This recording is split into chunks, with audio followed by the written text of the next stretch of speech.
Episode 39, Decoded Podcast, Summer School. Summer School's great so far, eh, Chris?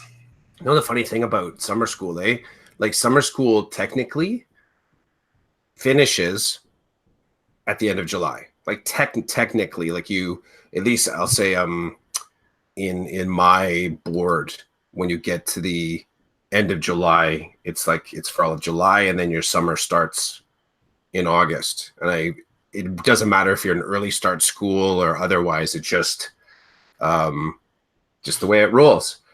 And interestingly, as of August 1st, our summer school classroom is going to be boarded up. We can no longer use this medium to have our conversations.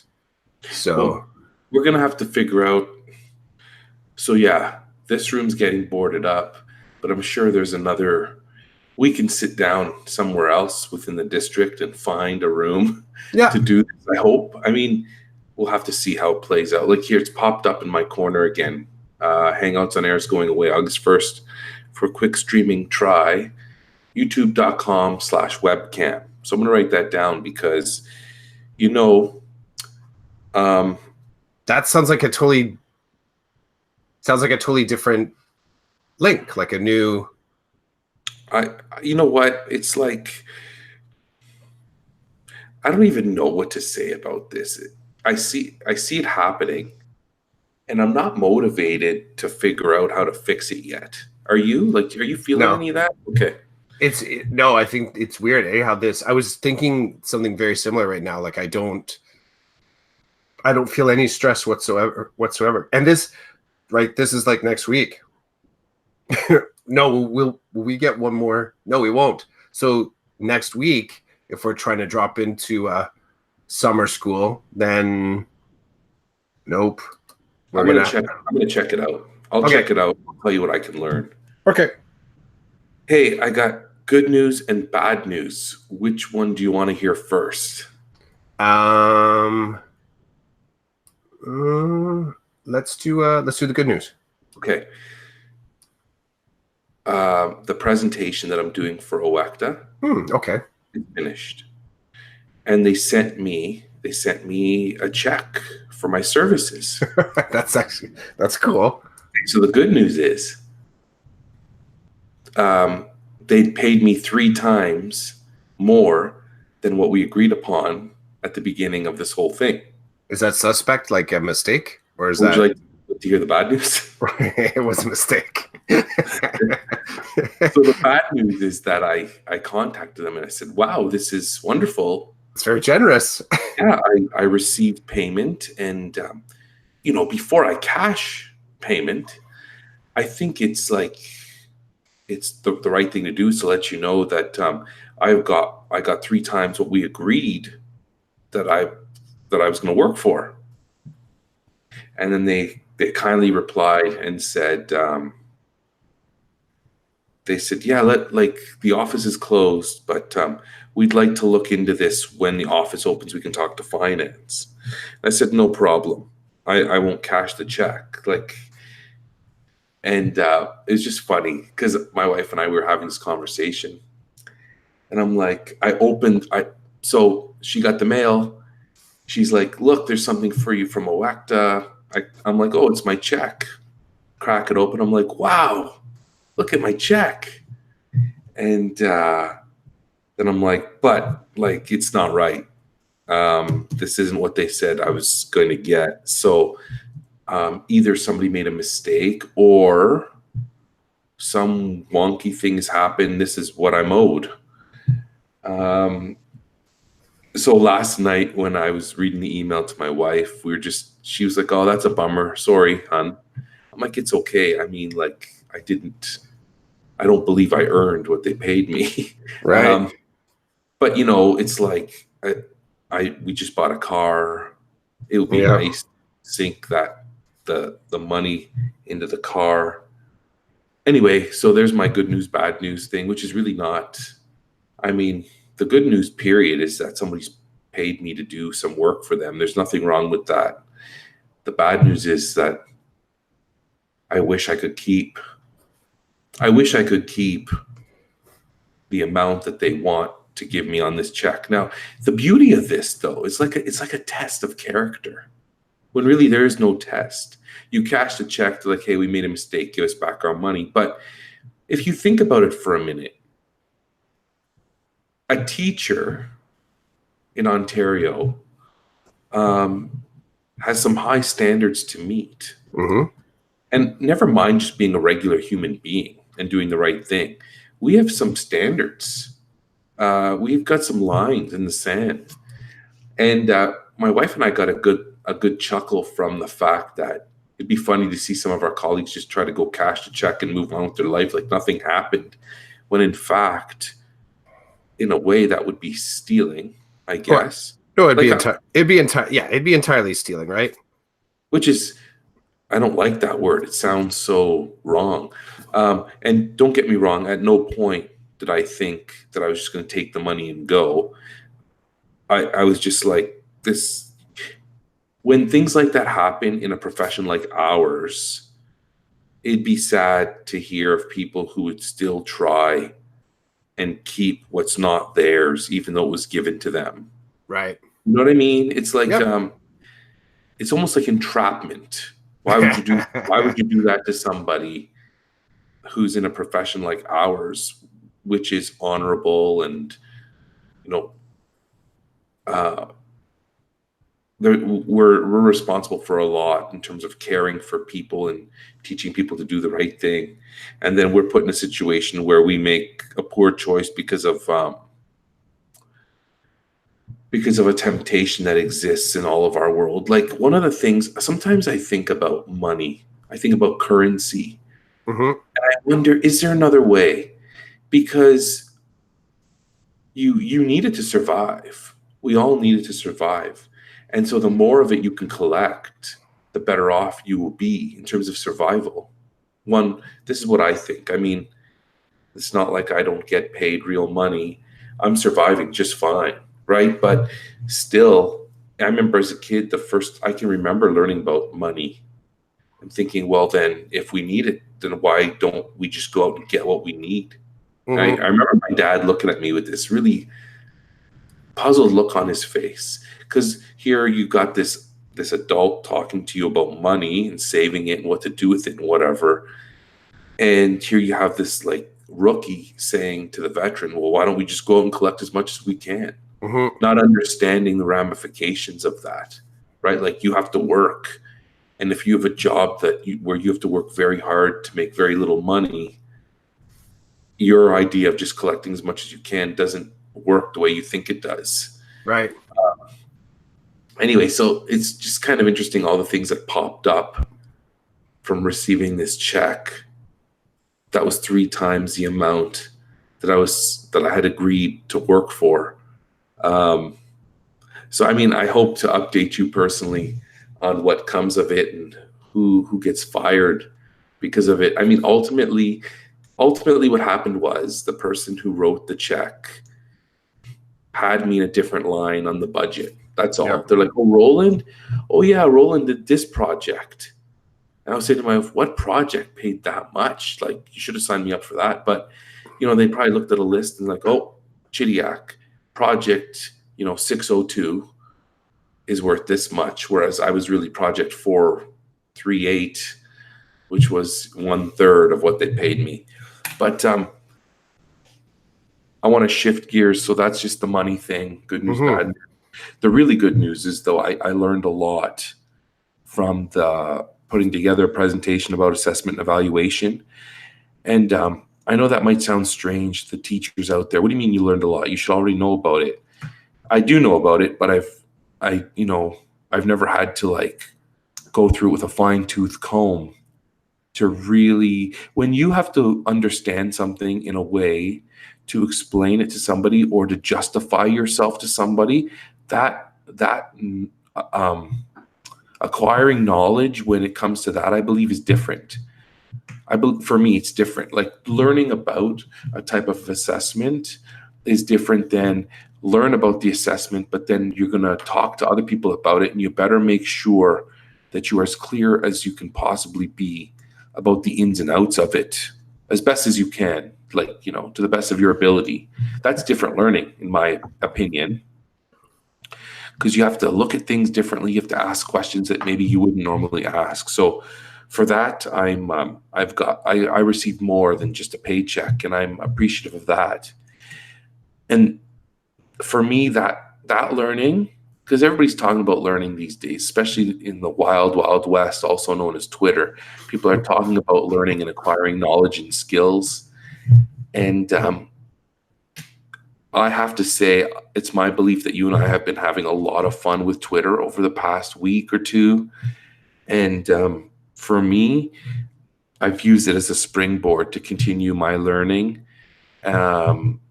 trying to move away from the nonsense that I'm seeing, and put myself back in a place of wonder, in a place of,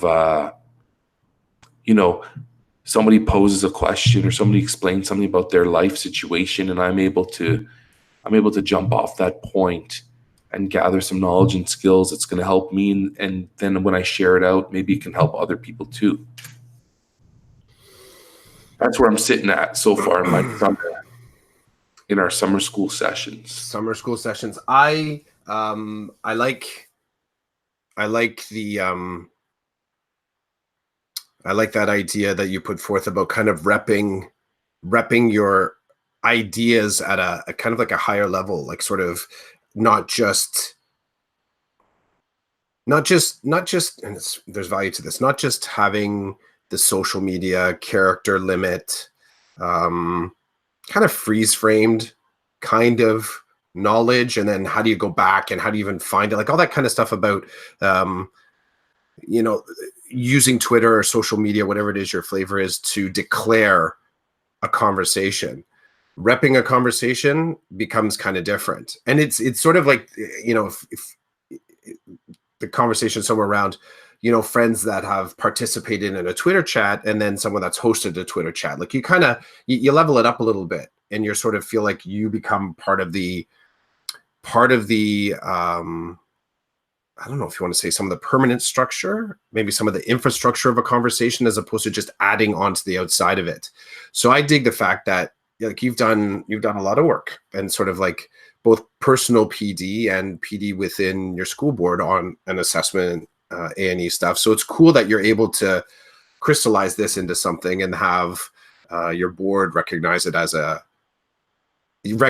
as a resource, and that they'd like to talk to you about it. So respect for that. And I'm excited for you that that other people, my hope is that they come and they chat you up about it. Like, they'll want to discuss what you've put out there. So I'll be interested to hear, what that looks like once sorry, did you mention, when is this resource being released into the wild? When's it? My understanding is that it will be posted sometime in August, but before the end of August, beginning of September, because the second component of this PD involves me being part of a web chat where people who have watched the presentation can now jump into a whole different session to ask questions about some of the content, or to just have a conversation. So basically it's flipped learning. It's take this video presentation resource, look it over on your time, and then on our time, which will be on this day from this time to this time, we can have a discussion about it, or you can ask questions about it, or you can springboard off of it. So which is kind of cool, because I found that when it was presented to me, I found it to be an attractive format. Roland, can you put together a presentation about this topic? It should be around this long. Put it together, give it to us, let us see what you got. And then we're going to take a fine-tooth comb, go through it, make sure everything's like all your loose ends are tied up or whatever. And then we're going to throw it out to the masses. We're going to let them devour it. And then we're going to invite everybody to come back and sit at a table with you, hopefully with you. And I was like, yeah, that's cool with me. We sit at the table and we talk about it. Like, people might ask questions about this, or people might be interested in, what did you mean by this, or how does this work? Or then another participant ends up chatting with another participant, and they come up with something like, kind of something organic. And I love that idea. If it was up to me, I don't think I'd ever stand in front of a group and just go through a slideshow. What I would like to do, I like this idea better of, here's a resource I've put together around the topic I'm going to discuss. It's yours. Do what you want with it. And then on Thursday from 4:30 to 6:30, come to this room at this school and let's chat about what you saw there, what resonated with you, what didn't work for you, what did you understand, not understand. I prefer those, because then I just prefer that because there's when you do a presentation, where the traditional type where you stand in front of people, you present something to them, the question period never works out as well as you think. Or when you allow people to ask questions throughout the presentation, you lose something in your presentation. Something, you don't get to the end of it, or you skip over stuff because you're like, oh, we don't have time. I would prefer people absorb material and then come and let's sit down and let's chat. I would much rather have a chat, a discussion about a topic, than stand in front of people and present it. I just feel like that's so old school, and it has a place. Like, I'm not saying that we should just abolish it. I think it belongs, but not all the time. And I think sometimes we force that type of presentation because it's the traditional presentation. And then here's the other thing too. We try not to do that with kids so much anymore.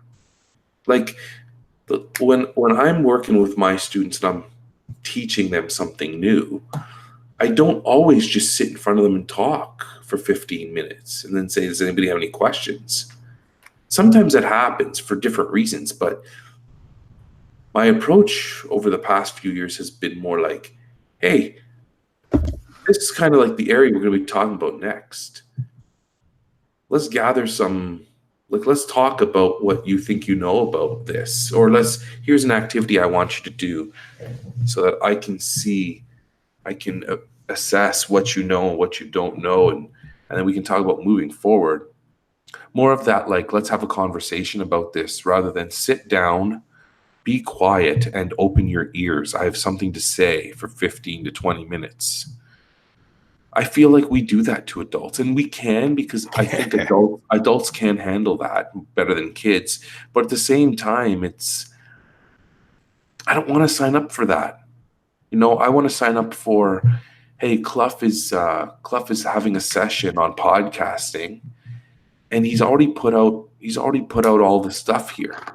Because I know when I was a newbie podcaster, I would want to come to the panel discussion or the sit down at the round table and say, hey, Clough, there's 15 of us here. I want you to take me through exactly step by step how you do your podcast. It's interesting to me that, like, unless I misheard you, you think adults, do you say they're more able to tolerate that? I believe that they have the capacity. Most adults, generally speaking, have the capacity to sit and to listen to somebody talk. Now, I'm not saying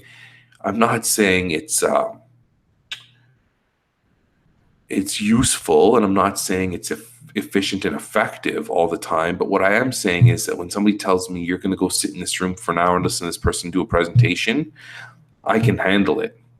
And I believe most adults can. I can't. But are you going to start losing your mind? Or are you going to start throwing things across the room? Well, our own little tantrums will have whatever version that is. I mean, there's a difference, dude. No, I'll agree. True. But if we say it from, if I look at it from a disengagement space, and maybe a kid would result in throwing a chair, I guess I'm just kind of saying that's you still have disengagement. Whatever the person's needs are not being met. 100%. So, okay, what I'm saying is the disengagement at the adult level is going to look a lot different than maybe the disengagement in a grade 2 class. True. So yeah, I'm going to pop on my phone a bunch of times. I'm probably going to doodle on my paper 100%. But that's what I mean is you can have a room of adults who can survive this without too much damage done, because the damage has been done. How many times have we sat and listened to somebody talk for an hour, come out and not gotten anything from it? A lot. Yes, I would agree. So, but the difference is, in my classroom, I know Johnny's going to toss something. If he's feeling he can't sit still and I'm forcing him to sit, then we're going to have an explosion. And that's on me. But generally speaking, I've not seen that. Not generally. I've never seen an adult lose their mind in one of these presentations. So you're right. Engagement is a completely different topic. And my argument is that people will be disengaged, but they're not going to disengage in an antisocial way like what's going to happen in a grade 2 classroom when you're just lecturing, 8-year-olds for the most part. So, I mean, even within the parameters I was given for my presentation, I have some issues, and I'm going to bring them up. So I've done what I was asked to do and what I agreed to do, because there was a little bit of negotiation. But now in the iteration of what I did, if we were to move on and learn from what we did and iterate, I already have some ideas about, the format, the length. And maybe now that a presentation has been put together, maybe now we've built something that allows people to build a foundation, and then the next iteration can look different because we've already built stage 1, part 1. So part 2 can become what I would call a lot more organic, a lot more useful, because anybody who watches a presentation, like the presentation I created is not, you need to sit down and talk about it now because it's going to look different, right? Like my presentations was from grade 1 to 8. And I believe they're doing a separate one for K, and they're doing a separate one for high school. And even in the span of 1 to 8, there's a lot there that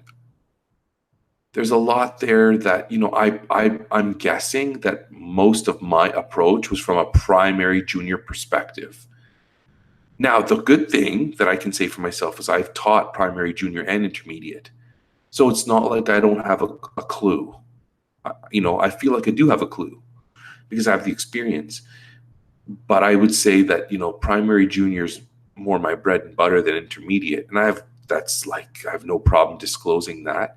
And so, if I end up with a whack of intermediate teachers in my sit-down discussion web thing, I have no problem saying that I'm happy to talk to you about, the technicalities of assessment and evaluation. And then I'm hoping that you fill in all the gaps, because just because I put this together doesn't, by no means am I the expert. I am someone with an interest in it and with a background that allowed me to, be asked to participate, but that doesn't make me the be all and end all of this. And I'm always learning just like everybody else. In this case, I guess I'm the lead learner at the moment, but that could change depending on who the audience is and what the questions are and who's in the room. Like that's the other thing too. When you have a group of people sitting in a room and it's a discussion-based or a panel-based approach, there's room for people in the room to step up. And so that learning, hopefully the learning that's going to occur, is a diluted learning. Like it's going to come from different places. It's going to balance itself out. Whereas the person standing on the stage, there's no room for me to stand up and say to somebody who's doing a 1-hour presentation for a group of 100 people, hey, I've got some experience in this. Do you mind if I ask you a question about slide 8 and how we could make that more reasonable for people in the room? Like you're not going to do that. It's not going to happen. It's not the place for that. But in a discussion, you could say, hey, listen, I teach grade 4, and what you talked about here, it doesn't really work that way in a junior classroom. Let me explain why. Let me explain what I would do. And then everybody benefits from that, because then they get a different perspective on the topic and the particular aspect of something that's popped up. So that's kind of my blabbing about, I guess, one way to do PD or professional learning and what works for me, I guess. I do like the flipped learning scenario. I do like that something's been created for people. There's a resource, so people aren't going in blind, and they can use that resource then to like think of questions they might have, or think about applying the things, the concepts, the ideas to their particular context. You've mentioned before, like that's part of your operating system as far as like that's threaded through your use of social media, why you sort of like dig podcasts, the whole ability to kind of figure out what personalized learning looks like is totally makes sense. Totally makes sense why, you know, the flipped works for this. And I think that's why for me, if anything is flipped, whether it's PD or personal learning, then it's still, you know, where I started with this was saying I'm interested to see how the conversations come back to you, because at some point now that this piece exists in the world, and this resource, this provocation exists in the world, now what? So it doesn't get to just be another obstacle in the bigger conversation of EDU. It now becomes, you know, an accelerant, or it becomes a provocation, or becomes a reflective point. And that kind of stuff is kind of exciting, because then it gets your ideas get out and sort of get into the wild and mingle with other people's ideas. So my hope for you in this is that the individuals that choose to be there and come back to this conversation, that it gets lit up. And I hope it gets lit up quick, because I always find that so much more exciting. You know, when people kind of jump in and they kind of want to push back, or they've done a little bit of research on their own, like they're sort of just bringing in bits to kind of like, just throwing it on the fire, like just really kind of getting the conversation going. I've done, you know, some of the web chats, and the best and worst thing that I can say about that type of learning is that it was very nice. It's very nice. It was nice learning. I haven't had one yet where I felt like it got my gears rolling. Like I was like, oh yeah. For me, and we've talked about this as well, like for me, even my podcasting, that like I'm always sort of, how do I get to the space where I'm right with that person in real life? So I'm kind of like, I don't hold the same appreciation for flipped learning that you do, though I completely understand it. I know for me, it comes down to, how do I get in the room with that individual? So I think that partially hamstrings my ability to feel productive in that space, is that I'm thinking to myself, geez, I would just like to sit down with, you know, 3 of the people on this side of the screen and have coffee and kind of hash this one out. But again, kudos, dude, for you having this piece now exists in the world. Yeah, for good and for bad, right? Well, the great thing is you won't. I think it's all good. I'll tell you flat out, dude. It is all good. It really is. It's all good. The challenge, like my hope too, is that there's some people that push back and challenge, right? Like that maybe someone has a slightly different idea. They kind of get it, like they want to get into it and really kind of pull some of the pieces apart, not an attack, but just kind of like pull apart some of the stuff that you've put together there. Well, here's the thing. I don't see it as an attack, right? Like for me, it's about mindset. So for me, the mindset has been that what I created was created from my perspective, based on conversations of what a group of people thought should be created. And so at the end of the day, it is a piece it stands alone based on my lived experience, my knowledge, and my conversations around what should be created at this time and for a particular purpose. people push back. Some people push back because they have valid reasons. Some people push back just to be negative. It's all good. Like, it's not, I'm not, none of, I have no anchor in the water for the pushback. I'm not concerned. I'm not concerned at all. And I hear what you're saying. I'm looking forward to discussing it. I'm looking forward to talking about it because I feel like I'm going to benefit from that just like anybody else who's participating. I feel like I'm going to benefit because I want to learn about this stuff. I want to become better at this stuff. And I'm one person, one set of experiences, one context. There's so much more out there. And so people can say what they want, people can do what they want with it. It's all I've sat down and I've thought about this, and I'm as prepared as I can be for what comes my way. Even when I submitted my presentation to the people that I'm supposed to submit it to, I said, here it is. It's done, but done from my perspective.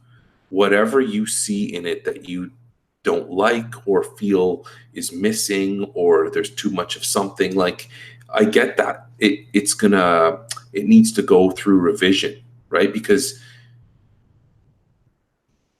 you told me what you wanted. We kind of talked about what we were going to do. I believe I did it, but by no means do I believe it's polished and ready to go. And so that the mindset of understanding that, and the mindset and being okay with other people not being okay with it, is a beautiful place for me, because there's whatever comes, and my back's not up. And I like that. And that's important. And, even trying not to go to the dark side of my mind and worrying about something I can't control. Like, I hope people approve of this. I hope people like this. I hope this works for people. When I set that aside and I prepare myself for what I call Zen, that I'm good with what's happening and I'm good with what comes back my way in terms of switching and changing, it's such a feeling of freedom. It's unbelievable. It's hard to describe the feeling, but what I will tell you is, at one point, my wife said, well, what happens if they come back to you with like that this presentation is just like completely off of what they thought it would be? I said, well, I always have the option of walking away. She's like, what do you mean?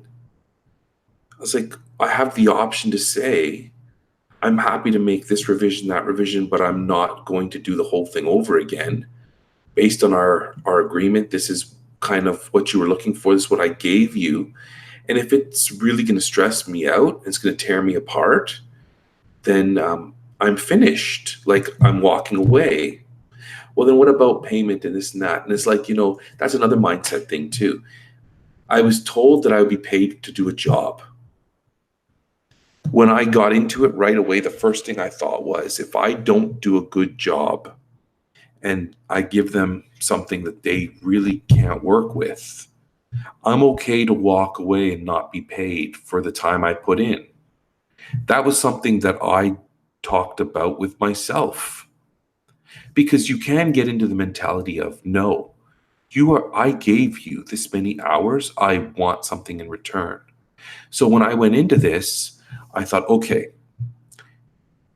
somebody's agreed to pay me for my time. I would like to put out a quality product. Based on the context, I started building something with the knowledge that coming to the end of it, if what I provided was not sufficient for what somebody else expected, I was ready to walk away. And I don't say that in a negative way. I just say that as a matter of fact. This is the summer. One of the reasons why I chose to do this was because I had some flex time in my summer where I wouldn't be away. And so I thought, hey, let's use this time to learn and to earn a little bit of money too. Like I told you, I just bought a car, so you need to pay for that car. And but I was like when I was on vacation last week with the family, I said to my wife, I am really happy that I finished the presentation before we left, because there was no time to crack open a laptop and work. There was time.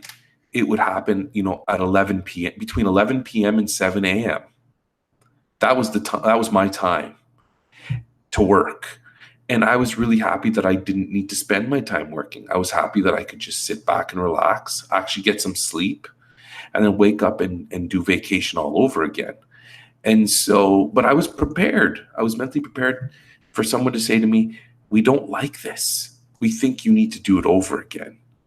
I was more than okay with saying, I'm not doing it over again.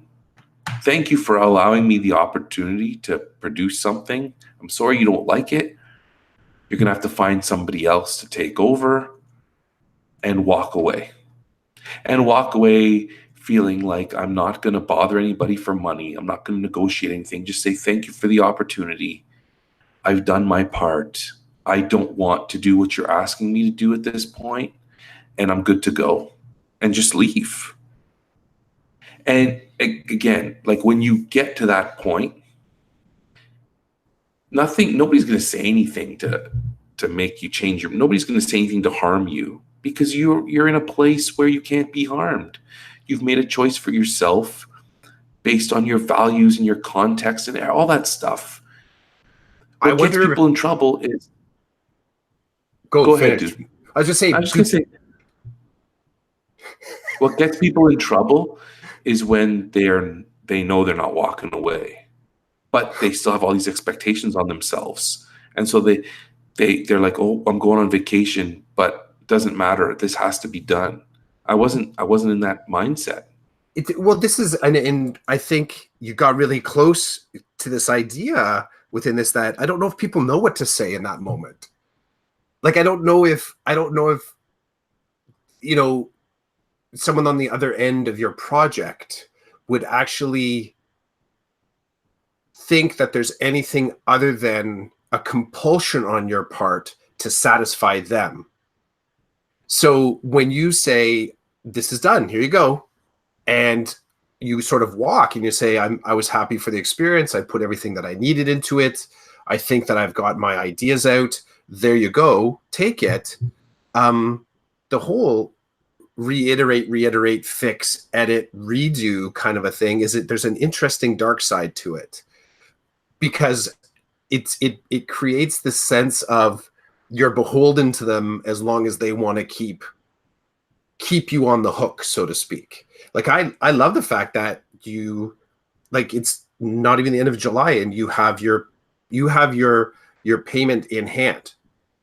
So it's closed. The contract is fulfilled. There's a rider on it that you're going to participate, but it's not contingent on you creating new content necessarily. It's about you supporting a conversation that you've now put out. So I dig you've got me thinking about this idea that when someone says, when someone creates a thing and says, no, this is good enough, and I get to say if it's good enough.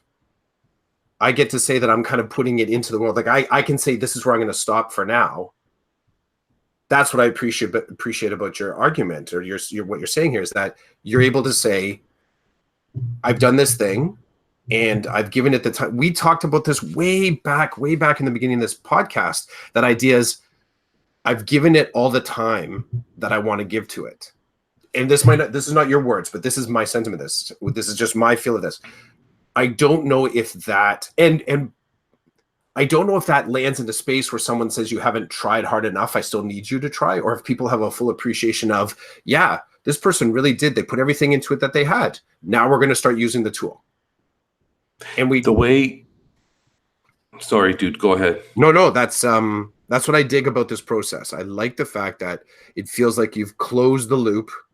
There's other things to take care of, but that's the next stage. That's not still kind of eddying in the creation stage of this presentation. The way that you just talked about it and your perception of it, makes it sound to me as though I've said, hey, I've done it, it's done, don't ask me to fix it. And that's so that you've said some things that allow me to kind of clarify my thoughts. I think I'm not opposed to iteration, and I'm not opposed to revision, not at all. What I'm opposed to is someone's saying, oh God, we like this whole 45-minute presentation, we can't put this out.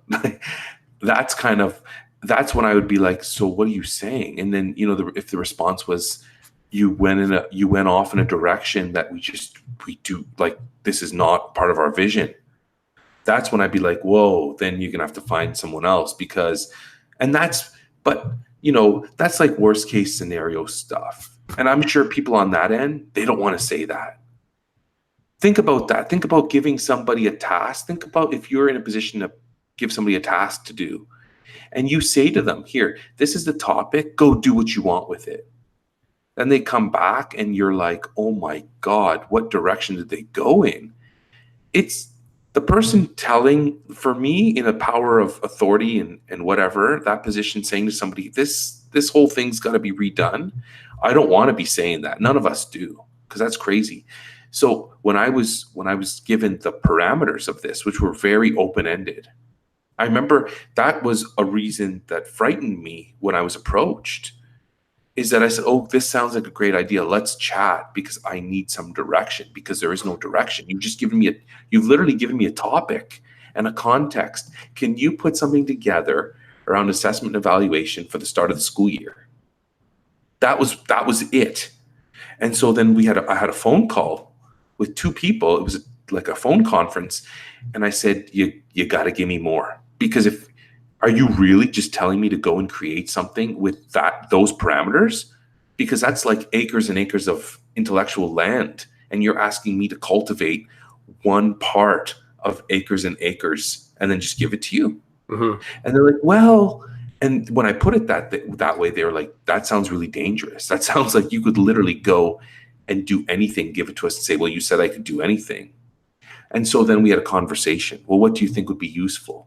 And then, we had a conversation. And then at the end of the conversation, I felt like I could see the destination, and I had an idea, a couple of different roadways to get there. And then I proceeded. And, it's not like, part of the process was, hey, by this date, can you please send us a description of the presentation that you're planning on creating? Mm-hmm. So it's not like I was left to my own devices. There were like road marks along the way. What I'm saying is that with my time and with the summer and with my family and the considerations I have to deal with, I would not agree to redo this whole thing, because I know how much time it took me coming in, and with the negotiation, I felt like I was on the right path. So no, like revision and iteration, 100%, I was ready for it. That's why I finished it earlier than it was due, because I didn't want to be at the cottage with garbage Wi-Fi and like, hey, put that away and get in the pool. Like, we're having fun here. Dinner's ready. Let's go. The whole family's waiting for you. I did not want to put myself in that situation. And I was joking with you about, so I'm at the cottage with my wife's entire family, and there's like 1 million people, and I was responsible for the kids for a little bit. And there's 6 kids, all boys, and from age 7 to 13. So they're wild. They got energy, and I was trying to put together this quick little 1-minute video that I wanted to put out on Twitter from some stuff that I had seen. And they were in there was this house behind the house, and it was full of games and stuff. And they're in there doing their thing, playing ping pong. And, I hit record and I start talking, and my son would burst out the door and say something ridiculous and then jump back in. So then I have to start over again. So, and then it got to the point where my wife, she comes out thinking I've been supervising the kids, which I was. but standing outside the doorway, the window, and she's like, "What are you doing?" And I was telling her, and she was laughing because the kids knew what I was trying to do, and they were trying to sabotage it at every step. Now imagine trying to put together a real deal presentation during something like that. Like, it's just not going to happen. And if it does happen, it's going to be garbage because it's like interruptions all the time. So thanks for letting me talk through that, Chris. I would love all my learning to be like that. I would love all my learning to come from a mindset of like, these are my expectations of myself, and I know what others expect, so I'm going to rise to the expectation, but I'm also going to be like really open about pushback, because I'm not always open about pushback. I'm not. But in this situation, I'm very open and very aware. And that's the key term, is the awareness. When I'm aware, I'm good. And when I'm not aware, I'm in a bad place. I'm in a bad place. And so I try to collect information to help me with my awareness. And then I have to live with the fact that sometimes the information I need to be more aware doesn't exist, or someone's not willing to provide it to me at a time that I'm looking for it to be provided to me. Yeah, I'm thinking, can I dovetail out of this into the stuff we've kind of been observing with on Twitter this past week? Go for it. So just we mentioned in the on-ramp the idea of a little bit of a sense of Wild West kind of feel to I don't know, the Twitter sphere this past week. I'll take this a different. I don't think it's ever not been on fire with conversations about like there's some really, really powerful ones right now about equity and social justice. There's always that. I mean, if you get the right, you find you're connected with the right people, content creators, questioners, people that are pushing thinking, you get that right mix in your learning network, then you're always on fire with that. I think myself, I've slowly started to include some of those thinkers in my feed. So, we mentioned in the on-ramp that we've really been enjoying, as much as you can enjoy some of these conversations, which have been hard conversations on social media, but I've been really enjoying the vibrancy of the discussion on social media this last week. And just, one of the topics is all about the edunowns. So the people that are kind of rocking a product or a consultation frame or a brand, who they're associated with. So kind of looking at the tree, the pyramid of association. And there's been some real deep pushback on conversations and postings that are coming out of some of these camps. And, I've still been trying, despite, there's times where I've sort of agreed, many times I've agreed wholeheartedly with some of the pushback. I find myself trying to balance in that moment a little bit of empathy, just a little bit of empathy, to try and say to myself, someone that's pushing out platitudes that are, hashtagged with their latest product, which ultimately to me, I'm like, okay, you're talking about random gifts for a Friday and you hashtag it with your book. Like, I don't see the connection apart from self-promotion, right? Sort of keeping you and your brand top of mind. So, I've been thinking a lot about,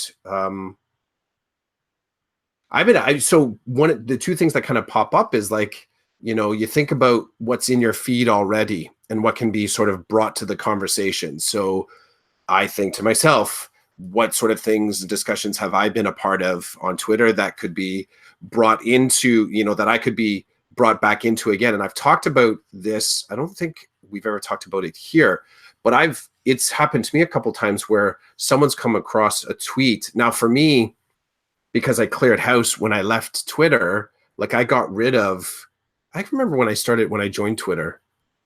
I don't even remember what year I started using it, but I guess it's like 2 years ago now, 1 year ago, where I kind of left, I walked away and I erased my whole feed. Like I deleted my account. So everything was gone. So within that was also artifacts of my conversations. So if someone screen capped them, fine. But when we think about your body of work within Twitter, anything could be brought back up as a conversation. And if you are also using Twitter to promote your product or to push your blog or to, you have a Twitter chat in there, your paw print is on there. And I used to kind of, I found it interesting, sometimes frustrating, but in the least interesting when someone would all of a sudden a notification would pop up on a conversation that I had been in the year before. And it was just it wasn't a question to me. It was just a further addition to it. So it reignites this conversation. Then you got to decide whether or not you're going to engage or sort of comment on it again. That's a really low level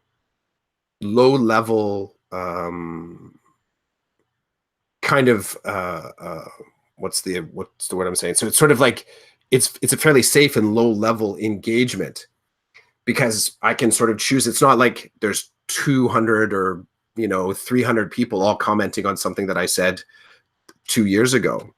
So my empathy kicks in to a degree when some of these individuals, sometimes they're called celebs, sometimes they're called stars or rock stars, when something that they post, there's just the dog pile on. And I'm not saying the dog pile isn't it's a thing that happens. I won't comment on the actual dog piling of it, but I try and think to myself, like, what's the perception of that on the inside? Like I get this idea in my head, like it's really surprising to some of these peeps that they're getting pushback, that they're getting, I could be wrong on that. But there's been a lot of, in my network right now, there's been a lot of just like, there's been a lot of dog piles, a lot. And some of them, as far as conversation wise, I've participated in. I've tried to ask more questions than to sort of make statements. But it's been a really, we said the Wild West, like it feels like it's been kind of lit up this last week. What are your thoughts? I feel like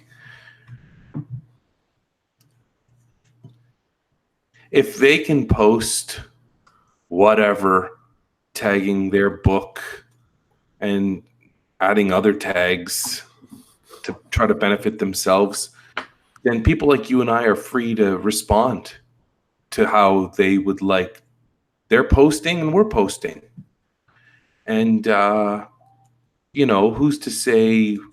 I mean, there's a line of, what you say and how you say it, I think, but we're free to say what we want. Like, here, let me push back on this way.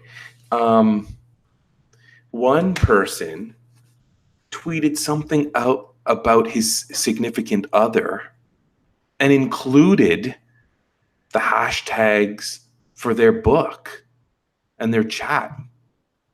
So that was a tweet. Was that about, there was a thing that their significant other was selling something?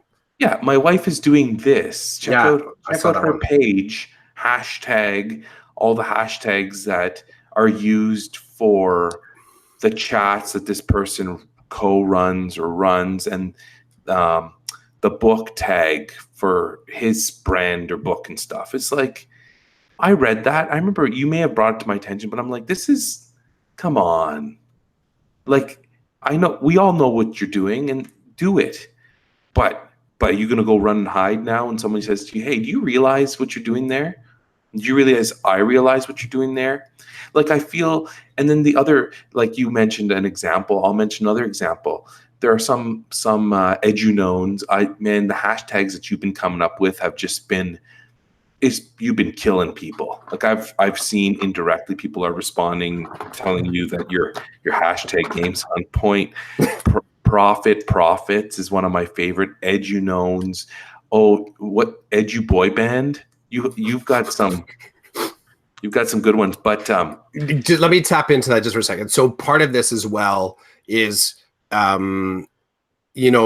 the when you're when you're for me, it kind of there's an element of creative writing in it, right? Like trying to sort of aggregate that emotional moment, and you sort of observe something. The hashtag in themselves, I'm not trying to I'm not trying to sort of push the I have no sense of like these are going to catch any any sort of like any teeth or claws in the conversation. But it is, you're right, this past week I've been, as it's sort of like stream of consciousness, I observe at something happening, it right away, like EDU boy band. Just the other one that I put down was EDU bros, right? Like, and part of it is just like, I don't know, it's a little bit like found poetry.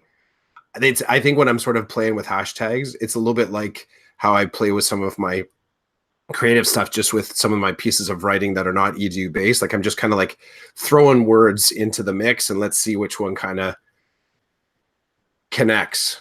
But yeah, they're great, and they within the context they fit perfect. But oh,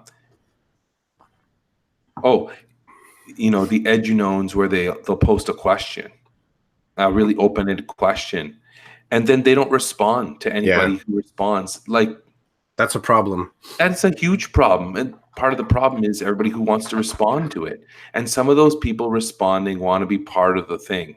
They want to be part of it, part of what's happening. And then others are responding because they see it in their timeline. They feel like it's the right thing to do. But then when you push back on some of these people with valid questions, wanting to engage in a valid way, they get their backs up and their feelings are hurt. And they're like, you're so mean. Why is everybody being mean to me? Nobody's being mean. That is an interesting phenomenon, eh? Some people are being mean, but some people are like, I'm asking you a question. I'm asking you, why did you put this in your book? Or why did you say it like this? Or what do you mean by that? And so my favorite thing is that people are tweeting about the edunowns and saying people are being mean. No. People are pushing back because they've had enough of seeing some of this nonsense. To them, it's nonsense, and they want to ask why. But the edunown feels that they don't have to respond to the why. Dude, if you don't want to respond to the why, then you're putting yourself in a situation where if we keep tagging your brand, demonstrating that you're not putting anything out of value, you got a problem. It's not cool for them to be able to say what they want, but for us not to be able to say what we want. If he's going to say or she's going to say what they want, then I'm allowed to say what I want. And then that's where you're going to start having hurt feelings, because they just think, these edunowns think that they can just put out whatever they want, and that's it. They just put it out. No, sometimes you got to stand by what you say, and some of them refuse to go there. There's been I've had a couple of combos with people about that. They hadn't really noticed that factor before. They hadn't really noticed the just asking questions factor. And I put out, so I'm trying to do this on Twitter. I'm probably gonna have to step off Twitter, but I put out a question. I had a few people tag into it, curious as well, around what is this, like, what is the business mechanism that's at work here when somebody does that? And it's not, you don't see it happening with individuals that haven't produced or published or created a thing that they want to sell. Like for individuals that have not commodified their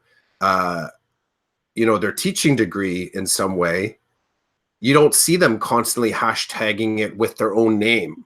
They just, like, every single tweet or Insta post. So I have to, the question I asked is like, what is it about the business model of using hashtags that if you were to use it with, your particular book title all the time, what's the gain apart from staying top of mind?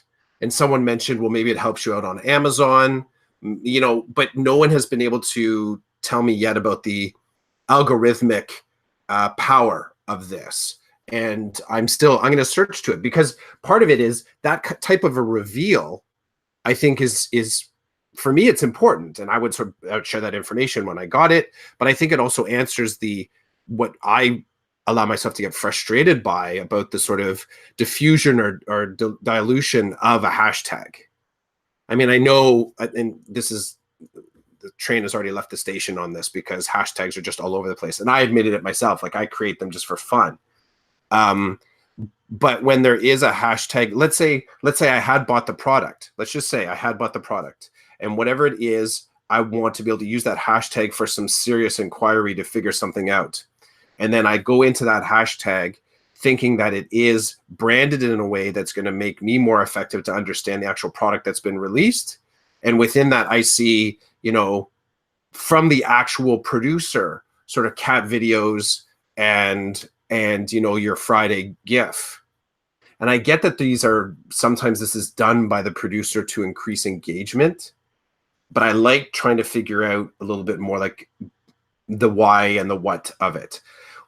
So that's one habit. The other part that is surprising to me, but kind of like in a delightful surprising, is that I've talked with people this past week that hadn't considered or hadn't noticed that mechanism happening in the feeds from the people that they follow.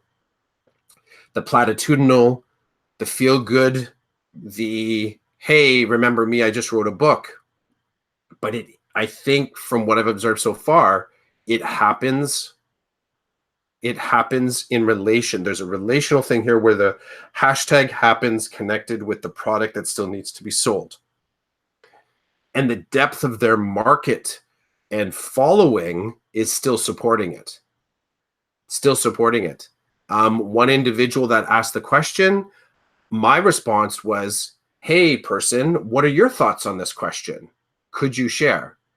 And a few people kind of liked or hearted what I asked but there's been no response.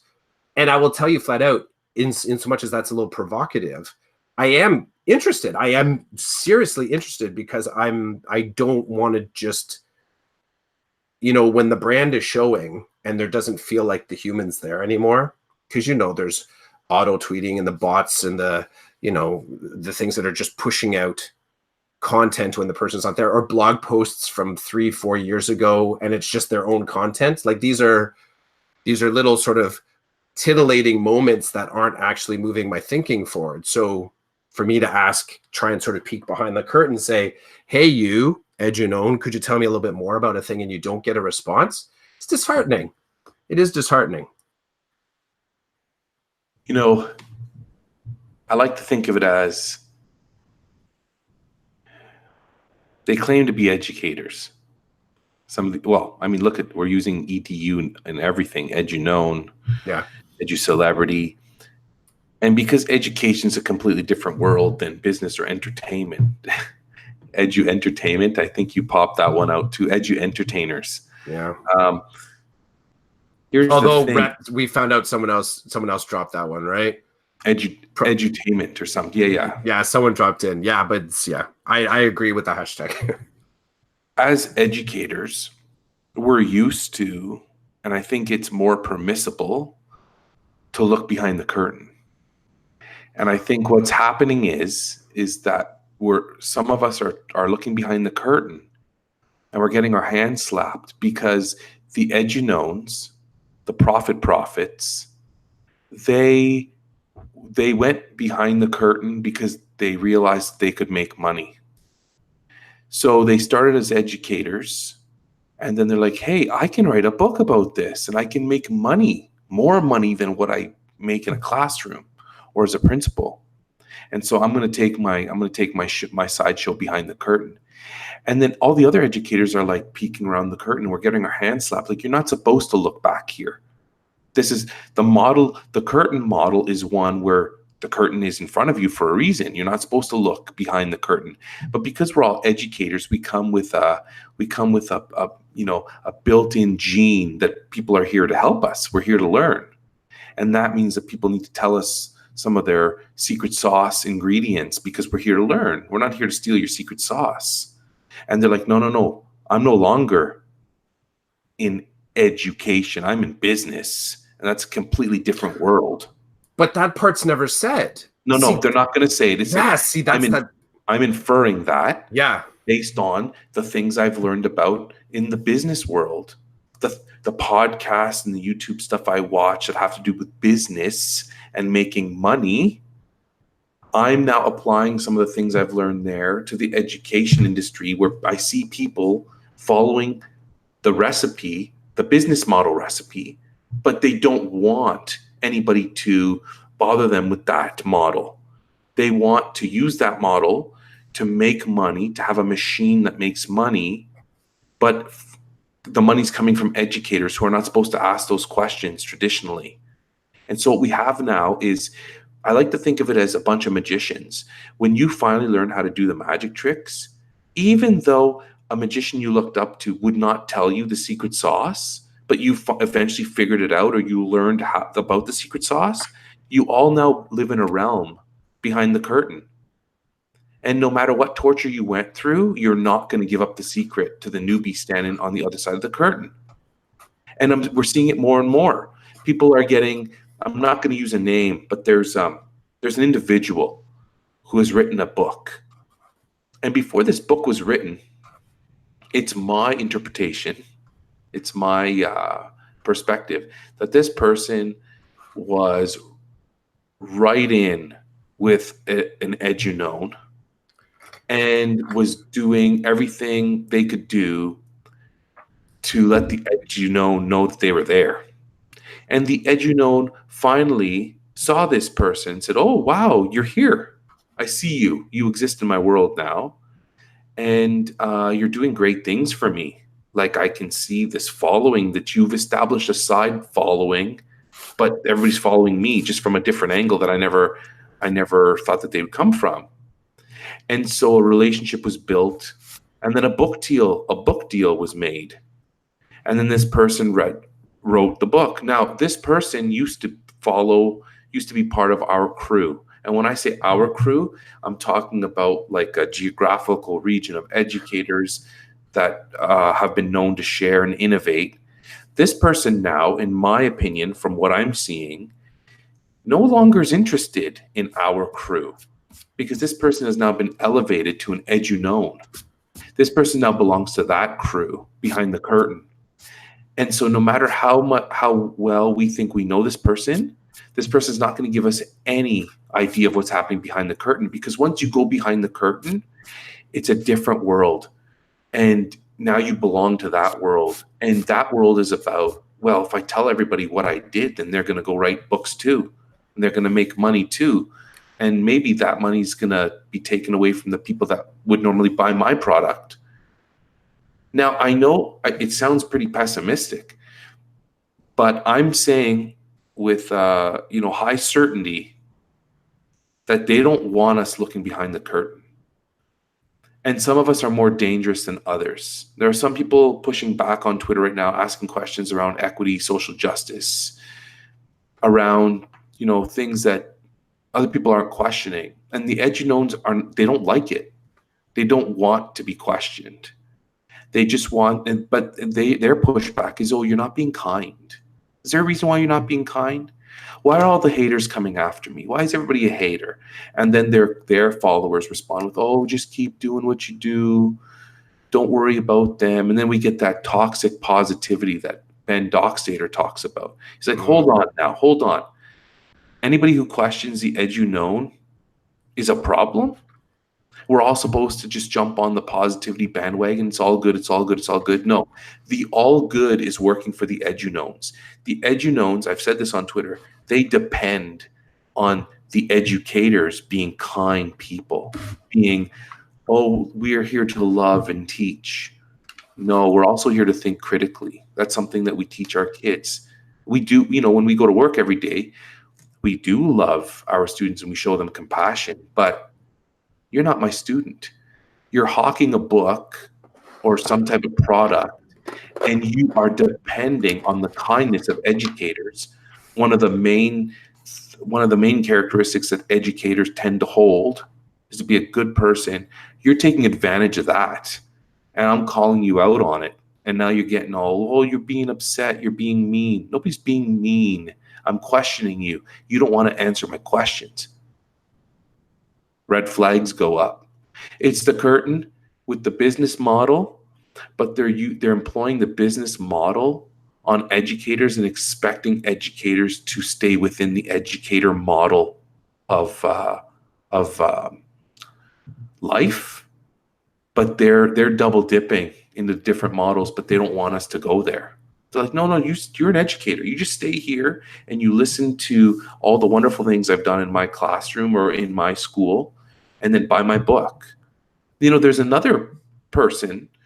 Every time, I've seen this 3 or 4 times, somebody asks this person a valid question from a really innocent place within them, and the response is, have you read my book? And when the answer is no, I haven't read your book, then communication ceases. The first time I saw it, I was blown away. Dude, that's like somebody saying, hey, Roland, I hear you've used VR in your classroom. Can you talk about it? And me saying, have you read my blog?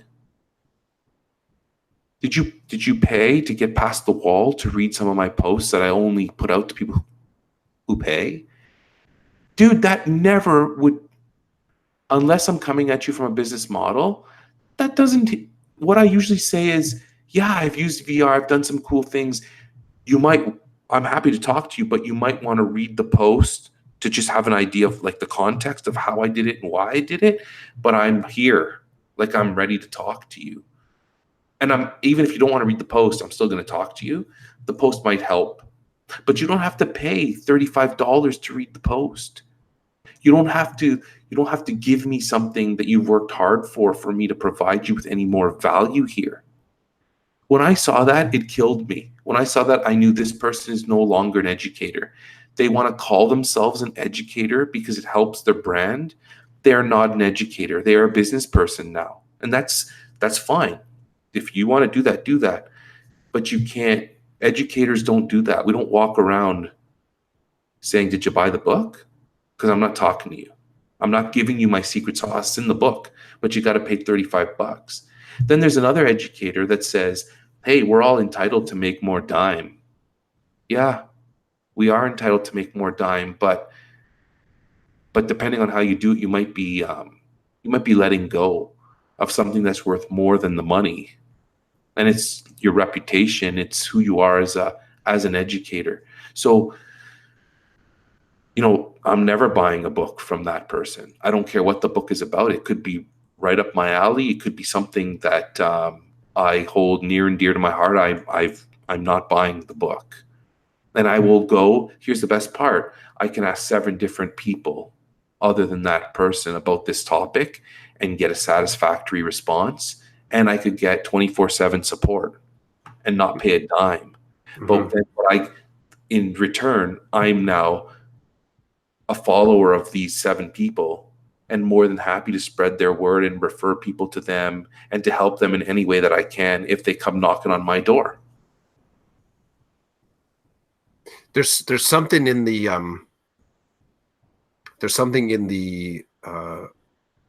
American, and I'm not clear on this, just observing here, but there's something in the American education model that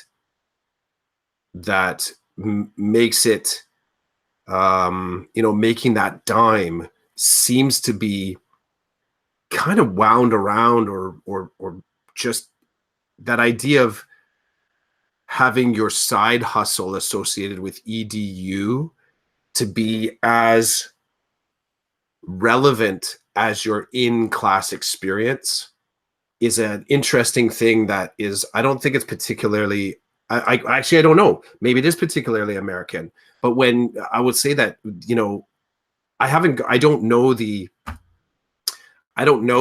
the nationality of everybody in my, let's say my Twitter feed, my socials feed. But when I look at sort of big picture commentary right now on sort of pushback on these people, the published and the consultants, a lot more of it is in my feed looking at American education system. Now, some of these resources are also known inside of, but I don't say the Canadian education system, but let's say the Ontario education system.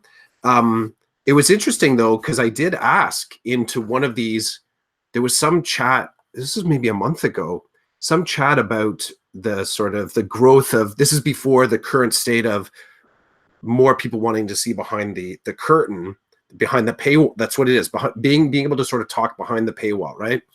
I asked someone, and I think they were in Colorado, and I said to them, like, name off a Canadian person that's repping the same space. And they did. There was one person that they named. And it was interesting to me because where I am, I can name off a bunch of American purveyors, right? And publishers, and even shtick brands. Like I have a lot more that I could say. They were able to name off one. Now I haven't pursued this to say, like, are more Americans aware of? But it is fascinating to me. It's also the thing that I've never been able to do, but I would be interested, like, is this something that happens in, is this branding and selling back to teachers happening in Europe? Is it happening in China? Like, and I don't have access to these spaces. Like, how big is this phenomenon? It just kind of, it's mind blowing to me. That's one thing that, I don't know, that's a long pursuit. That's so long game. But I still have this space of, that comes from an empathetic need to understand this. Like I said to Karen, my spouse, I said, I am really happy to be able to work in public education because I think it allows me to exist more freely, privilege aside. I just have to put the privilege aside, but it allows me as an educator within our Ontario system, it allows me to sort of exist in more conversations, more spaces with more people, more diversity than if I decided to step away and start selling a product back to public education. And my empathy engine comes to want to just try and understand, what is that like when you no longer, what do you have to be prepared to do to be able to live, create a livelihood, and exist outside of EDU and constantly need to kind of like cast your hook in there to catch something? Like, the whole idea of having to hustle like that, whether you're trying to sell your book or your consultancy or your next project, I have to say, on one hand, props to anybody that has figured out a way to sort of keep tabs on EDU in that way. It is interesting now that, the fish in that pond are kind of throwing the bait back out, like, screw ya, we're not into this anymore. You're casting your hook into it, and it's just like slapping it out of the pond because people are saying, you got to do better. You've been feeding us worms this whole week. Let's get on to something else. You got any minnows in the barrel? Any crayfish? We need a different kind of bait to get us on board, because it looks like it's starting not to work anymore. And that would be incredibly frightening to someone who's on the outside. Like, if the market closed ranks, and I said this in another field, like, I refuse to believe that if I work with 80 staff members, that as a group of 80, we can't do a better job at creating a product that moves our students forward than bringing in one consultant speaker to talk to us. I refuse to believe that model, but I don't know if that's a shared sentiment with everybody that I work with. I think there is this idea of, we need to bring someone that has existed within, stepped without, created a thing because it observes from outside in to a degree, and we're willing to pay for that. We're willing to pay to tell someone, willing to pay to have someone tell us how to do our job better. But I don't want to believe that. I want to believe that me and 80 staff are awesome and can come up with something. But wild, wild west. Behind the curtain. Behind the curtain, yeah. Behind the curtain EDU. There you go. I threw down EDU, Ozymandias EDU. And I had one English teacher kind of go, oh, that kind of works. People that are kind of repping, like, look at me. I'm rocking this space. So The whole thing's crazy, man. And I'm speaking about this without knowledge of people's lives. Like yeah. I know that, for example, Nick Provenzano, who I consider an edunome, who I met years ago at the Google Teacher Academy and kind of kept up with him. Mm-hmm. I believe him to be a great guy. Like he's written a book or two. Sorry, Nick, I know about your one book, but I believe you have a second one out. And he's presented at conferences, and he's been like the spotlight's been on him for the work that he does. But he's a real dude. Like he talks about mental health. He talks about his mental health and how he deals with everyday life, how he gets through it, and what he does to move forward. And he has a family. So like I know a side of him that makes him a real person to me. And recently, Stephen Hurley jumped in on the conversation about edunomes, and he's got some valid cerebral questions about it. And like one of the tweets back and forth, I said, dude, you have a radio station. So like you reaching out to one of these people saying, hey, you want to talk about edu celebrity, what it means to you, and what it looks like, and answering these different questions and talking about it. I said, you doing that is gonna pique their interest, because if they are really behind the curtain, they're gonna respond to a big fish like him with a radio station. And he's like, well, maybe. And then as we were going back and forth, a bunch of us were about this, we're like, well, who would speak to this? I was being very pessimistic, saying the ones that we want to talk, they're not going to talk, because they're the holders of the secret sauce recipe, and they're holding it for dear life, which is scares me a little. It's like a dangerous area. So my response was, the real ones are not going to come forward. And then some people did come forward. Some edunomes did come forward and say, hey, I'd be willing to talk. Nick Provenzano was one of them. But again, like if you have to rank people, I put him on the good side.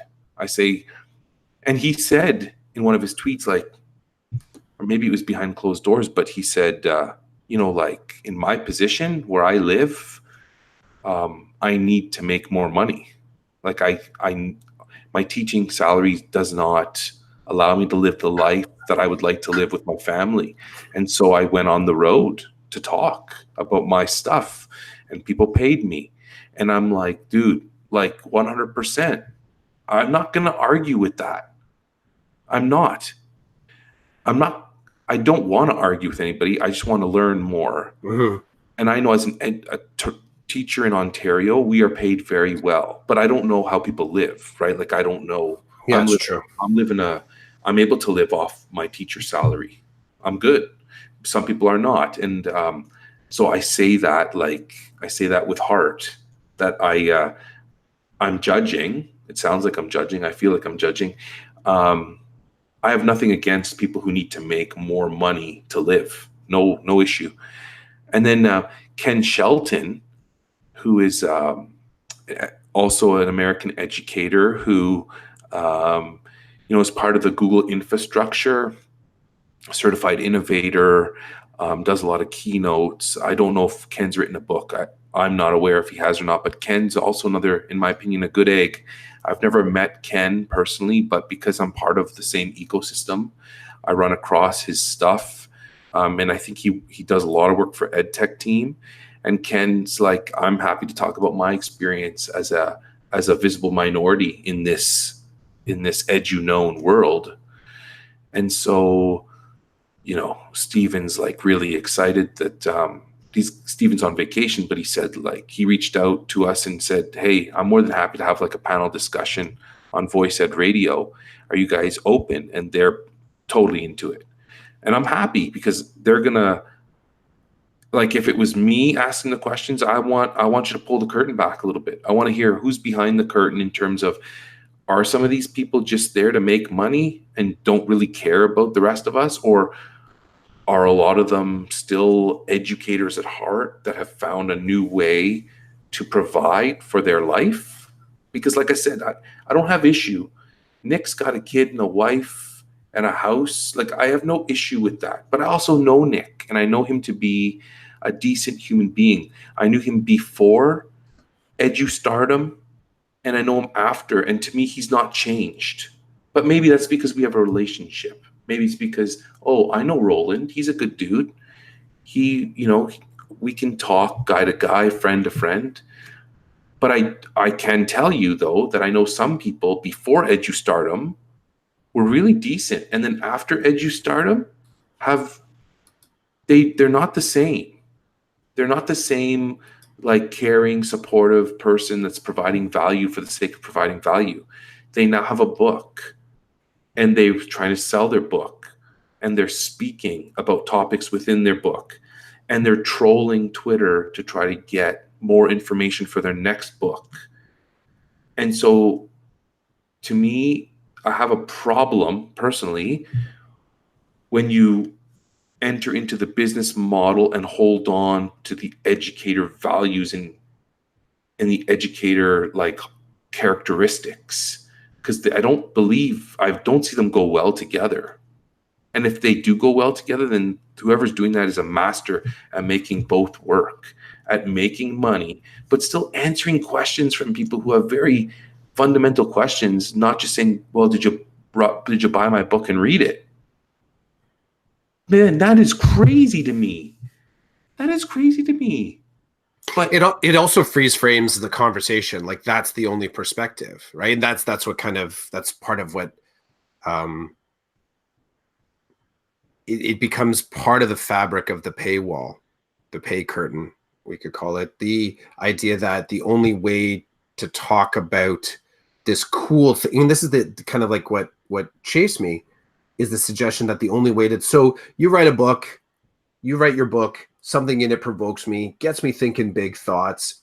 I've used your book as a launch pad. So I'm kind of now floating in this really cool other space of fiery thought. It's cracking off in my brain. And I come back to you and say, what do you think about this? And the only lens that we can then talk about is back through the book again. Or maybe there's pieces that you've posted about your book. So I haven't actually paid for the book, but it has activated some thinking in me. To anchor me back down to your book again as the launch point, or whatever the product is silly to me. Like, I feel like you've already done the thinking on this. You've inspired me to do the thinking on this. Can we think together on something new? And that's what's happened to me a couple of times, where it's like, well, we can only talk about this thing that you want to talk about through specifically the lens of what the book is, because, in my sense, it's, and then we're going to hashtag it with whatever the book is. So it almost like it really, being able to talk off brand, I flip right away and I go, man, like, that's gotta be, I have to believe that's frustrating for someone, that frustrating and frightening to someone to not be able to, if I were to try right now and really cobble together my thinking specifically on a topic based on the conversations that I've had in my professional learning networks, that would take a long time for me to do. I feel like I'm constantly, I was talking with Schreffler this past week. His spouse has said to him, how did you know that? How did you know that thing that you just kind of like, that little bit of information? He goes, I don't know. And for him, I felt a connection to him. He's like, I don't know if it came from a podcast, a conversation, a book that I read, a newspaper, a news article. It kind of all gets in the salad, and it becomes, you assimilate it in, and it becomes a possibility at any point. It could come out in conversation. You just don't know. You need to be kind of triggered to sort of bring it into the loop. So for me to go back through my timeline and say, here's where I started to think about this, it would take a while for me to go back and pull that apart. Imagine if you had that exact same timeline and you've just published a book, and every single conversation that happens on your timeline all of a sudden is just through the lens of that book. Man, I would feel imprisoned. Because there would be people like you and me chiming in, like asking you questions that are trying to pull you off brand. But think about all the other people that are entirely reinforcing, no, you're on brand. I love that outfit that you're wearing. Oh, I love the way you sort of like energized us at that presentation. Or I really want to do this thing exactly like you did in the book. Like the people, like that's just, like I said, I come back to, I don't know how people live. I don't. I do fully appreciate the privilege and the placement of me being able to teach in Ontario and the spaces that allows me to move through, and me as a, you know, my placement within this. I know my privilege as being a middle-aged white male with a deep voice and a tall stature and just all these things that kind of allow me to move through these spaces. I recognize that. But I also think that within the Ontario system, there's elements of this that we can do, that more people can do than it seems like in the American system. That sort of idea that you need to commodify in order to survive is mind-blowing to me. I did ask someone another time, I said, you know, how much money could you, I might have mentioned this in the last podcast, like what's the max money you would make for a 10-year teacher in, 10-year in with like, you know, with above average credentials. So you have whatever your teacher certificate, your diploma. I just called it a B.Ed. Now there's other, you know, not with the masters or whatever. And the person that I was talking to in particular mentioned something around the 50K mark, 50K American. Now 50K American, you scale that out. I can't do the conversion right now, but I'll say that's less than what a 10-year teacher in Ontario would be making. It is under. And again, I don't know how people live, but just that ability to, if you can't talk off brand, man, we couldn't have done this podcast. You and I could not have done DeCoded if we were entirely anchored to the products that we're trying to not sell. One of the tweets, remember somebody tweeted out something like, if you wrote a book, what would the book title be? Yeah. And your book title was awesome. It was snarky. Yeah. Can you repeat it here? Yeah, it was I think it was something like, haha, thanks for buying my book. FYI, my feed is free. Right. And that, if you think about that for a minute, that was full on snark. That was like when I put that down, and that was in response to another Canadian educator. I didn't even dip down into the US for that one. So it was a good question. I like that. I just had fun with it. But it's so true, right? You bought my book, sucker. Oh, that's what it was. Yeah, sucker. Yeah, you bought my book, sucker, but everything that's in my book is on my timeline, my Twitter timeline or whatever, my social media timeline. I just chose to curate it for you, I guess. Because that's what I would have to do. I got to be honest. $35. Yeah, 35. I'm sorry, dude. It kills me. I'm sorry. It's just, I just feel like as a teacher, I just feel teachers are different. They're cut from a cloth that's different. And I'm not trying to, I fell into it by mistake, right? Like I never sought out to be a teacher. So I feel really honored and I feel really like I landed in a great space. And I do feel like, you know, with my spirituality and stuff, I feel like this is where the universe led me. I'm supposed to be here doing what I do. But to hear an educator say to another educator, no, I'm not helping you, with no prior history, like of, you know, conflict or whatever, it kills me. I agree. It kills me. And like I said, no prior history. Like if, you know, like if you and I end up getting into some kind of argument that ends our relationship as friends and podcasters, and then down the road, you're talking about 3D printing and one of your buddies says, hey, I have a friend who's very helpful. I'm sure he'd be happy to help you. And then they connect us and you're like, oh, Roland? And I'm like, Chris? No. And I say, my buddy, no, I'm sorry. I don't want to enter into conversation with him. And to that person, they're like, what's going on here?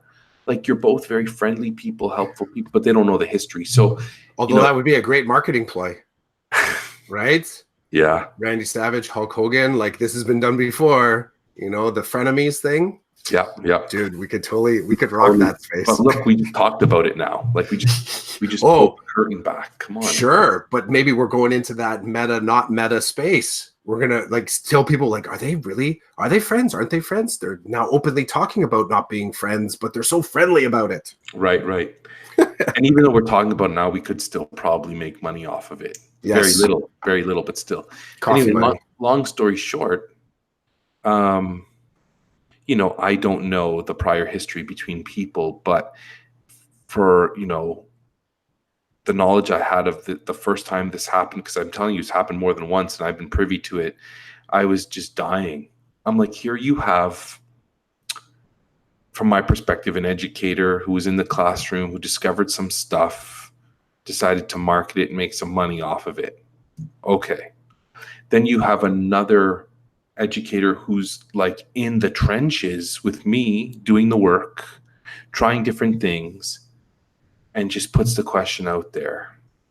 And it wasn't even a secret sauce question, Chris. It wasn't like, tell me how you've made thousands doing it. Was like, hey, I'm working with a particular group of students. Oh, by the way, special needs. Okay. So like, let's really dig deep into this, the type of character this other educator is who's asking for help. They're working with like the neediest kids and trying to innovate with the neediest kids. So we're talking, forgive my religion, God's work here. This person's doing God's work, really. And they're like, this is what I'm thinking. This is what I want to do with this subset of student. You know, what would you suggest where would I start? So like, it's not like, hey, give me a plan for how to work with these types of kids. It's where would I even start? Have you read my book? I was embarrassed. I was shocked.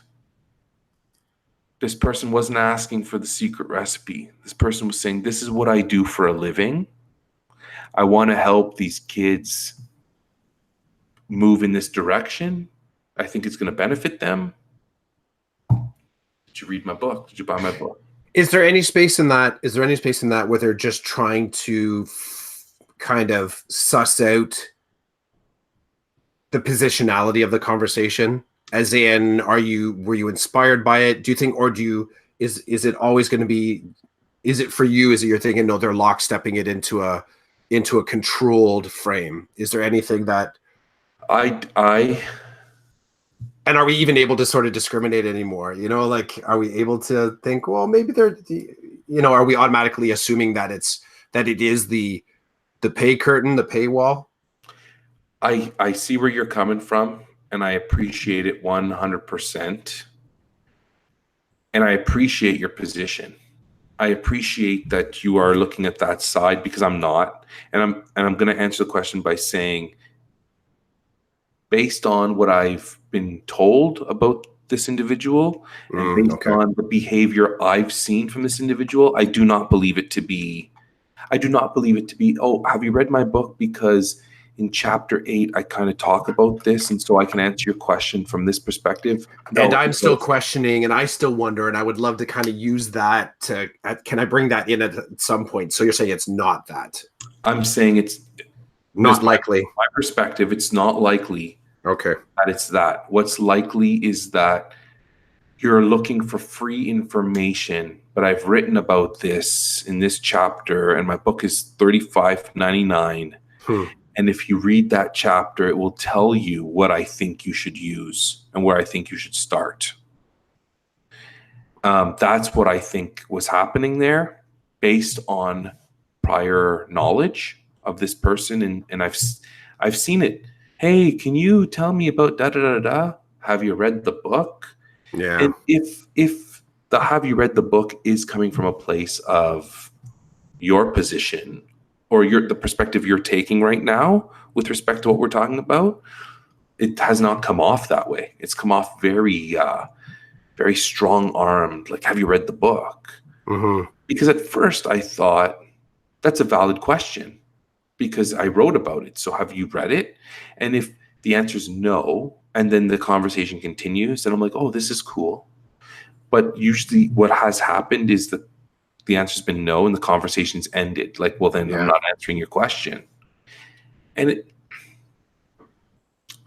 But again, I don't know. I don't know this person's predicament, the author. I do know that this person was an Ontario educator and has left public education in Ontario. And man, if you start there, think of how fortunate we are with respect to our pay as Ontario teachers and the benefits we have. So if you're leaving that, it's a big deal to leave that. And you and I have talked about what would it take for us to move on to another career. Mm-hmm. I don't know about you. I'm not going to say for you, but I know I've landed on. I do like what I do, but if I wanted to try something else, I don't think I'm going to find an entry-level position in another profession that's going to afford me what I currently have, Mm-hmm. the life that I live. And so, that precludes me trying something else. Yeah. And this person, I give this person 2 thumbs up for having the guts and the passion and the motivation to say, no, I to push my brand and push my book and push my products, I need to leave to make it really happen. 2 thumbs up for that. That's huge. But then again, from like what I've said, this person has decided to enter into the business model but is milking the educator component, leaning heavy on, I did this in education. I am an educator. Are you an educator because you're still part of OCT? And because you might teach some AQ courses? Is that what because eventually you're going to run out of, I believe your credit of having been in the classroom, it runs out after some time. You can't say, well, I taught grade 6 13 years ago, so this is how you operate. The market allows it. I'll say that's the other fascinating element to this, is that we have no way. I mean, picking off the edu-knowns is easy. It's easy to sort of go at them because they're so obvious and they're there and they're sort of reachable. But to speak to the market that supports them, that's the bigger interesting thing. Like, why is it that they are able to sell and speak and connect? Is because there's someone that's willing to pay. And that makes it really, that adds a whole other uncontrollable layer to this conversation, but it's part of the truth, is that there are markets that are, they're fertile markets. They want to be kind of connected with these people. There's validation in being connected with these people. There's hope, there's happiness, there's I feel good about my job. It was an interesting post this last week of someone someone posted a clip of a consultant, someone I think stateside presenting, and the whole clip was this person screaming like happiness at the crowd. And at the end of their thing, everyone stands up and they're clapping. Like, it was so over the top that I thought to myself, man, like, I couldn't be in that space and have someone kind of barking at me like that. And I definitely wouldn't feel like I'd want to stand up and cheer. I'd be like, okay, I got to get out of here and give my ears some fresh air. Well, and people push back on that. Yeah, a lot. God, if that happened, if I was sitting there and that guy did this, I'd be gone. I don't want somebody presenting that way to me or whatever. But a whole lot of people stood up and clapped too. So the people in the room were clapping. Well, that's the thing. Remember, we talked about, once you pay, once you enter into a world, it's hard to turn around and walk out of that world and walk away from it. So for the people, for Hulk Smash EDU, once you give me $29.99 and let you into that wall, and you see me act like a jerk outside of my environment, it may be hard for you to just walk away from me because you've paid. Now, this is if you value your money. Everybody values different things, but if you're like, no, I paid to have access behind the curtain, And he's a jerk, but I'm not leaving because I'm now part of this. I've invested in it. I've tweeted about Hulk Smash EDU. I've tweeted about how awesome Roland is as a person. Now I see Roland's a jerk, but I'm not. I'm already in, so I'm just staying. I don't really know him. I paid for a product, and it's like I feel a lot of people do that. A lot of people enter into the fan side of things and then realize, like, it's hard for them to realize. It's hard for them to see something from a different perspective. And hey, like, I'm the same. I'm sure I can't think of anything right now, but I'm sure well, here's a good one. So you and I, we do this podcast together, right? Mm-hmm. We talk, we've hung out, and somebody could call you up and say, like, do you know this guy, what he's done? And they could tell you something I've done that is really bad. And then you have to make a decision. Like, you have to be like, oh, how do I reconcile that in my head? Do I just tell Roland, this is what I heard about you and I don't like it, and so I need to sever my connection with you. I'm not going to do the DeCoded podcast with you anymore because I don't want to be associated with you. And damn, all those blog posts that Roland wrote with both of our names on it, and like, an email that like, just everything. You're like, what do I do? Do I take this one person's perspective of Roland, and do I change my life because of it? Or do I just ignore it and be like, well, that's between you and Roland. I've not seen any part of that. I've not seen this. What do you do? Right? And I think for people, an eduknown is over here and they're over here. There's no true connection, and therefore it's like, well, I don't care what the eduknown does. I paid for a product and I got my product, and I'm based on the product, I'm good. Right? There is an eduknown right now that I can't stand the eduknown as a person because of the things I've heard about that person. So I've stopped following the person. I'm not retweeting that person's stuff anymore. I want nothing to do with that person. But here's the problem.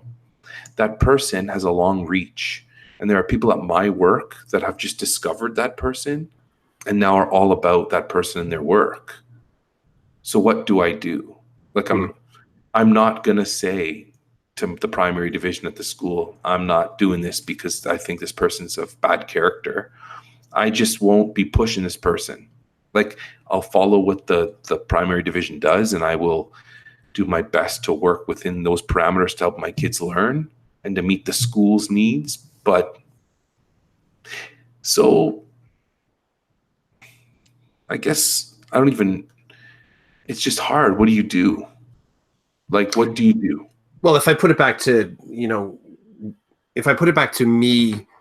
me experiencing a part of you that, is disagreeable to somebody else or disagreeable to me, the starting point is still bringing the conversation back to you. So, and part of it is also getting some sort of evidence that makes me feel like I can support a conversation about it with you. So it's getting away from the hearsay, right? So part of it is I have to experience some of the evidence that someone else might say, Roland's doing this thing. How can you stay connected with him? When it comes to your staff, and if you're, the past experiences, I think that still gets rolled into the critical analysis of any resource. You have a valid seat at that table when certain things are being discussed. Whether you want to rep it as far as from a personal position or a professional position, as in you test drove that idea and it didn't work that great, it still becomes part of the conversation moving forward. And, there's tons of people that, like I've met along the way, and their discovery is something that is kind of a part of my, I was like, that's like 2 or 3 years ago. And their energy of sort of discovering it for the first time, I'm always kind of cautious about throwing too much water on that fire until they're able to do something with that discovery. Because that is the new part. That's the way that I kind of look at it, is that if someone discovers some tweet from 2 years ago, even from let's say an eduknown source, that I'm just like, I've walked away from that.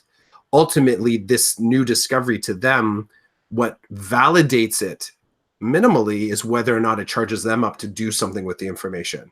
If they don't, then I kind of come back and go, yeah, it's not valuable. Like if you're not going to action it or create something around it, have some fire in your belly and do something with it, then I can feel a little bit more sort of bold to say, and that's why I walked away from that particular person, because it didn't really work. Or you test drive it, it doesn't work. So that's, I don't know if that's advice or just, my thoughts on your context, dude.